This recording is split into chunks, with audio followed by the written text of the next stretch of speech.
ओम जयन्ते मंगलाकाले भद्रकाले कपालिनी दुर्गा क्षमा शिवा धात्रे स्वाहा स्वधा नमोस्तुते। जय माता की मित्रों, आप सभी का स्वागत है। प्रिय मित्रों, आज हम एकादश अध्याय का श्रवण करेंगे। आज है षष्ठी तिथि और आज के दिन माता कात्यायनी की विशेष रूप से पूजा अर्चना करनी चाहिए। कहते हैं जिनका भी विवाह नहीं हो पा रहा है, जिनके विवाह में बहुत सारी अड़चनें आ रही हैं, उनको माता कात्यायनी की विशेष रूप से पूजा अर्चना अवश्य करनी चाहिए। आइए श्रवण कर लेते हैं एकादश अध्याय। इस अध्याय में देवताओं द्वारा देवी की स्तुति तथा देवी द्वारा देवताओं को वरदान का वर्णन किया गया है और बहुत ही सुंदर अध्याय है, बहुत ही सुंदर कथा है। इसमें आप सभी अवश्य सुने। कहते हैं यदि प्रतिदिन आप एकादश अध्याय का पाठ करते हैं तो आपके जीवन में कभी भी धन की कमी नहीं होती है, आपके व्यापार में हमेशा उन्नति होती रहती है। तो आइए ध्यान करते हैं माता रानी का और आज की कथा को श्रवण करते हैं। मैं भुवनेश्वरी देवी का ध्यान करता हूँ। उनके श्री अंगों की आभा प्रभात काल के सूर्य के समान है और मस्तक पर चंद्रमा का मुकुट है। वे उभरे हुए स्तनों और 3 नेत्रों से युक्त हैं। उनके मुख पर मुस्कान की छटा छाई रहती है और हाथों में वरद, अंकुश, पास एवं अभय मुद्रा शोभा पाते हैं। ऋषि कहते हैं देवी के द्वारा वहाँ महादैत्यपति शुंभ के मारे जाने पर इंद्र आदि देवता अग्नि को आगे करके उन कात्यायनी देवी की स्तुति करने लगे। उस समय अभीष्ट की प्राप्ति होने से उनके मुख कमल दमक उठे थे और उनके प्रकाश से दिशाएं भी जगमगा उठी थी। देवता बोले, शरणागत की पीड़ा दूर करने वाली देवी, हम पर प्रसन्न हो। संपूर्ण जगत की माता प्रसन्न हो। विश्वेश्वरी, विश्व की रक्षा करो। देवी, तुम ही चराचर जगत की आधीश्वरी हो। तुम इस जगत का एक मात्र आधार हो, क्योंकि पृथ्वी रूप में तुम्हारी ही स्थिति है। देवी, तुम्हारा पराक्रम अलंघनीय है। तुम ही जल रूप में स्थित होकर संपूर्ण जगत को तृप्त करती हो। तुम अनंत बल संपन्न वैष्णवी शक्ति हो। इस विश्व की कारणभूता परामाया हो। देवी, तुमने इस समस्त जगत को मोहित कर रखा है। तुम ही प्रसन्न होने पर इस पृथ्वी पर मोक्ष की प्राप्ति कराती हो। देवी, संपूर्ण विद्याएं तुम्हारे ही भिन्न भिन्न स्वरूप हैं। जगत में जितनी स्त्रियां हैं वे सब तुम्हारी ही मूर्तियां हैं। जगदम्बा, एकमात्र तुमने ही इस विश्व को व्याप्त कर रखा है। तुम्हारी स्तुति क्या हो सकती है। तुम तो स्तवन करने योग्य पदार्थों से परे एवं परावाणी हो। देवी, जब तुम सर्वस्वरूपा एवं स्वर्ग तथा मोक्ष प्रदान करने वाली हो, तब इसी रूप में तुम्हारी स्तुति हो गई। तुम्हारी स्तुति के लिए इससे अच्छी उक्तियां और क्या हो सकती हैं। बुद्धि रूप से सब लोगों के हृदय में विराजमान रहने वाली तथा स्वर्ग एवं मोक्ष प्रदान करने वाली नारायणी देवी, तुम्हें नमस्कार है। कला काष्ठादि के रूप में क्रमशः परिणाम अवस्था परिवर्तन की ओर ले जाने वाली तथा विश्व का उपसंहार करने में समर्थ नारायणी, तुम्हें नमस्कार है। नारायणी, तुम सब प्रकार का मंगल प्रदान करने वाली मंगलमयी हो। कल्याणदायिनी शिवा हो। सब पुरुषार्थों को सिद्ध करने वाली शरणागत वत्सला, 3 नेत्रों वाली एवं गौरी हो। तुम्हें नमस्कार है।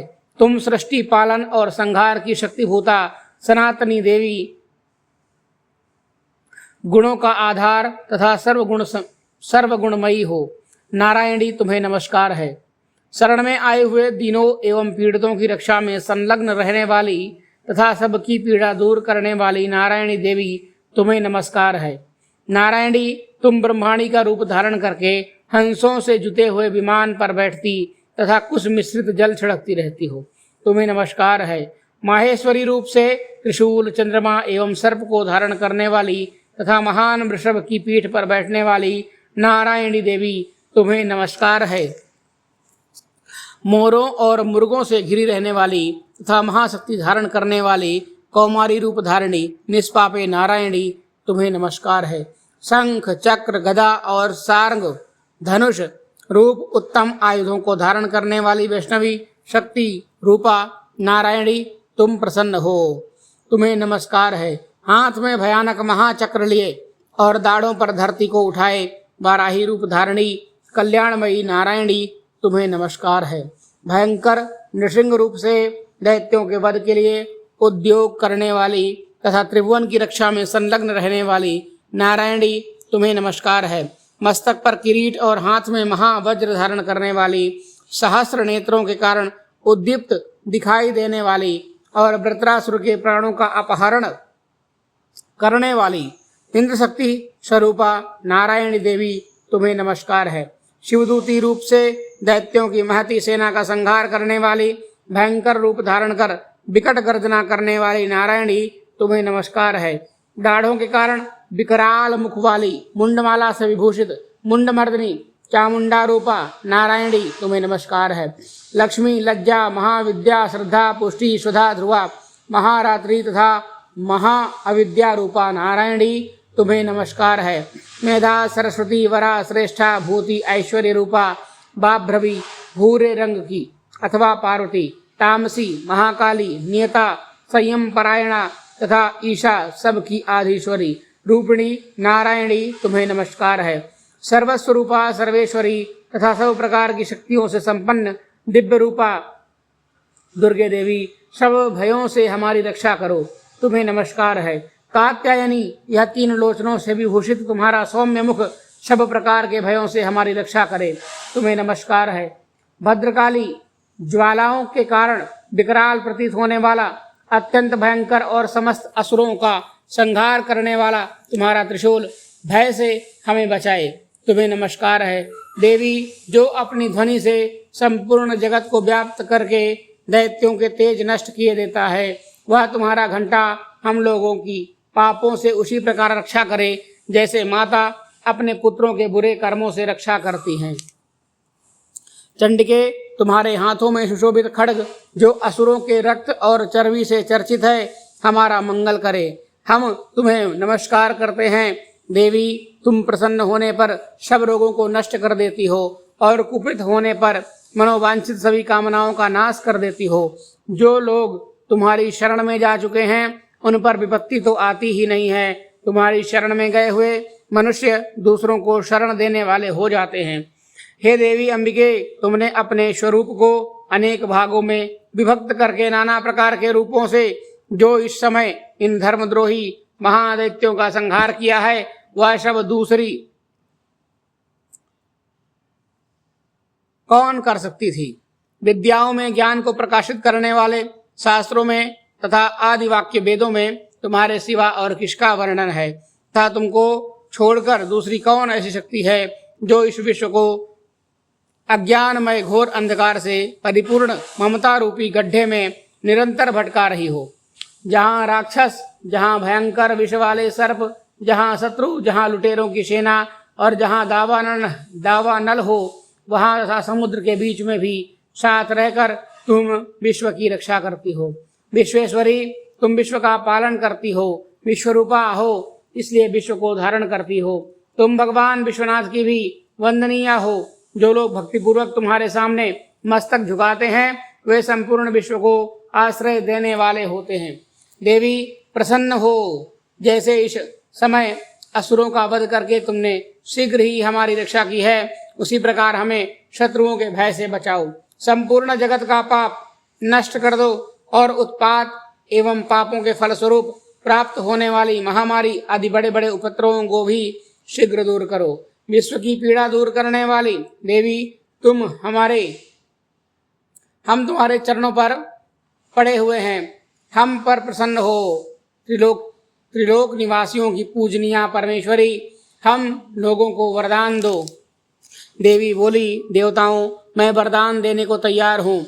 तुम्हारे मन में जिसकी इच्छा हो वह वर मांग लो। संसार के लिए उपकारक वर को मैं अवश्य दूंगी। देवता बोले, सर्वेश्वरी तुम इसी प्रकार तीनों लोगों की समस्त बाधाओं को शांत करो और हमारे शत्रुओं का नाश करती रहो। देवी बोली, देवताओं, वायुअश्व मंत्र के 28वें युग में शुंभ और निशुंभ नाम के 2 अन्य महादैत्य उत्पन्न होंगे। तब मैं नंदगोप के घर में उनकी पत्नी यशोदा के गर्भ से अवतीर्ण हो विंध्याचल में जाकर रहूंगी और उक्त दोनों असुरों का नाश करूंगी। फिर अत्यंत भयंकर रूप से पृथ्वी पर अवतार ले मैं वैप्रचित्त नाम वाले दानवों का वध करूंगी। उन भयंकर महादैत्यों का भक्षण करते समय मेरे दांत अनार के फूल की भांति लाल हो जाएंगे। तब स्वर्ग में देवता और मृत्युलोक में मनुष्य सदा मेरी स्तुति करते हुए मुझे रक्तदंतिका कहेंगे। फिर जब पृथ्वी पर 100 वर्षों के लिए वर्षा रुक जाएगी और पानी का अभाव हो जाएगा, उस समय मुनियों के स्तवन करने पर मैं पृथ्वी पर आयो निजा रूप में प्रकट होऊंगी और 100 नेत्रों से मुनियों की ओर देखूंगी। अतः मनुष्य शताक्षी इस नाम से मेरा कीर्तन करेंगे। देवताओं, उस समय मैं अपने शरीर से उत्पन्न हुए शाकों द्वारा समस्त संसार का भरण पोषण करूंगी। जब तक वर्षा नहीं होगी तब तक वे शाक ही सबकी प्राणों की रक्षा करेंगे। ऐसा करने के कारण पृथ्वी पर शाकंभरी के नाम से मेरी ख्याति होगी। उसी अवतार में मैं दुर्गम नाम महादैत्य का भी वध करूंगी। इसमें मेरा नाम दुर्गा देवी के रूप में प्रसिद्ध होगा। फिर जब मैं भीम रूप धारण करके मुनियों की रक्षा के लिए हिमालय पर रहने वाले राक्षसों का भक्षण करूंगी, उस समय सब मुनि भक्ति से नतमस्तक होकर मेरी स्तुति करेंगे। तब मेरा नाम भीमा देवी के रूप में विख्यात होगा। जब अरुण नामक दैत्य तीनों लोकों में भारी उपद्रव मचाएगा, तब मैं तीनों लोकों का हित करने के लिए 6 पैरों वाले असंख्य भ्रमरों का रूप धारण कर उस महादैत्य का वध करूंगी। उस समय सब लोग भ्रामरी के नाम से चारों ओर मेरी स्तुति करेंगे। इस प्रकार जब जब संसार में दानवी बाधा उपस्थित होगी, तब तब अवतार लेकर मैं शत्रुओं का संहार करूंगी। श्री मार्कंडेय पुराणे सावर्ण के अनुमंत्रे देवी महात्म्ये एकादशोत्सवः। ओम तत्सत्। सत्याः सन्तु मम कामाः सिद्धिरस्तु। प्रिय मित्रों, यह था 11वां अध्याय। कल फिर एक नई वीडियो में एक नई जानकारी के साथ आप सभी के सामने उपस्थित होते हैं। तब तक के लिए धन्यवाद आप सभी का। कमेंट बॉक्स में जय माता दी लिखना मत भूलिएगा। साथ ही हमारे इस चैनल को भी सब्सक्राइब कर लीजिए, जिससे आपको इसी तरह की विशेष ज्ञानवर्धक जानकारियाँ देखने को और सुनने को मिलती रहें। हर हर महादेव।